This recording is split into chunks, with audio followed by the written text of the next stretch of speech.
Bienvenue à toi dans l'émission Tommy Gcast, le podcast pour les web entrepreneurs de demain. Aujourd'hui, j'aimerais répondre à une personne qui m'a posé la question suivante. Quelles sont les qualités que doit avoir un web entrepreneur? Donc on va essayer de répondre à cette question.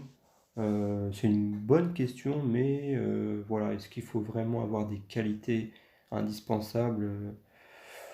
Ouais, on va essayer d'y répondre. Donc selon moi, la première chose, c'est il faut être déterminé.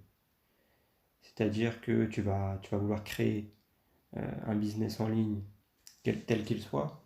Il faut vraiment que tu aies un objectif derrière. Il faut que tu te dises, voilà, pourquoi tu fais ça, qu'est-ce que je veux derrière, quel est le futur finalement aussi de cette entreprise. C'est bien beau de vouloir la lancer, mais qu'est-ce que tu veux que cette entreprise devienne dans 1 an, dans 3 ans, dans 5 ans, dans 10 ans, voire plus.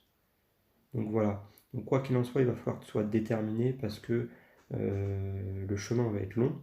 Je te l'ai déjà dit, c'est pas un sprint mais plutôt un marathon. Tu vas faire face à plein d'obstacles. Donc voilà, tu dois être déterminé. Tu dois te forger finalement un bon mental parce que ça va pas être facile tous les jours, tu vois. Euh, je pense également qu'il faut être organisé. L'organisation, c'est important. Parce que quand tu es salarié, finalement, tu as un cadre. L'entreprise, c'est le cadre. Quand tu es web entrepreneur, donc tu es à ton compte et que tu es tout seul face à ton écran, si tu n'es pas organisé, tu peux vite partir en cacahuète. Et ta journée, elle peut ne pas du tout être productive.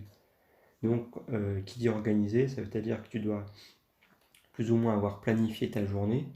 Tu sais quand est-ce que tu dois travailler, quand est-ce que tu vas faire des pauses, tu sais ce que tu vas faire. Voilà, de manière générale. Bien évidemment, il y aura des imprévus, mais il faut que, de manière générale, tu aies cette vision-là. Il faut être discipliné, ça rejoint un petit peu tout ce que je viens de dire, parce que tu vas avoir des tâches à accomplir, tu vas avoir des missions à faire, tu vas avoir des choses à faire que tu n'aimes pas forcément, mais il faut que tu le fasses. Tu vas avoir des problèmes qui vont arriver. Voilà, tout ça, finalement, il faut que tu arrives à le gérer. Et encore une fois, le mental va jouer grandement là-dessus.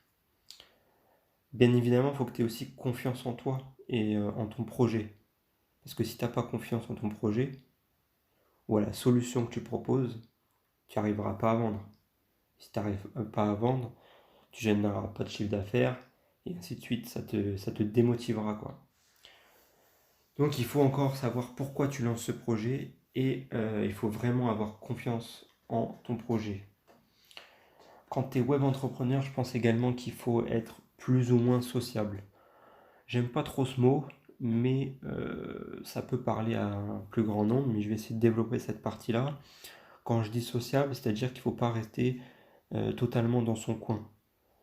Il faut pouvoir s'ouvrir l'esprit, discuter avec des personnes, différentes personnes, qui soient dans le même milieu que toi, ou concurrents comme collègues d'ailleurs, peu importe. Il faut que tu te crées un réseau, parce que tu vas démarrer seul, et encore une fois, si tu veux grandir, tu vas devoir passer à l'action. Et le fait d'être en contact et d'être sociable avec d'autres personnes, ça peut te motiver. Tu peux te créer un petit cercle comme ça d'amis, un réseau qui pourront t'aider un jour ou l'autre. Et franchement, en te créant des contacts, ces mêmes contacts peuvent te recommander d'autres personnes. Donc c'est un beau cercle. Je pense qu'il faut aussi être passionné. Passionné dans c'est un peu ouais, le moteur. Si t'es pas passionné dans ce que tu fais, ça sert à rien. On retourne dans le monde du salariat. Parce que là, tu crées ta propre société. Tu as voulu faire ça. Je pense que si tu crées quelque chose, c'est que tu en as envie. Donc il faut que tu sois passionné, il faut que tu aies envie de le faire. Il faut que tu saches, encore une fois, pourquoi tu le fais. Donc voilà, il faut vraiment que tu sois passionné pour ça. Qu'est-ce qu'on pourrait rajouter à ça? Il faut que tu sois...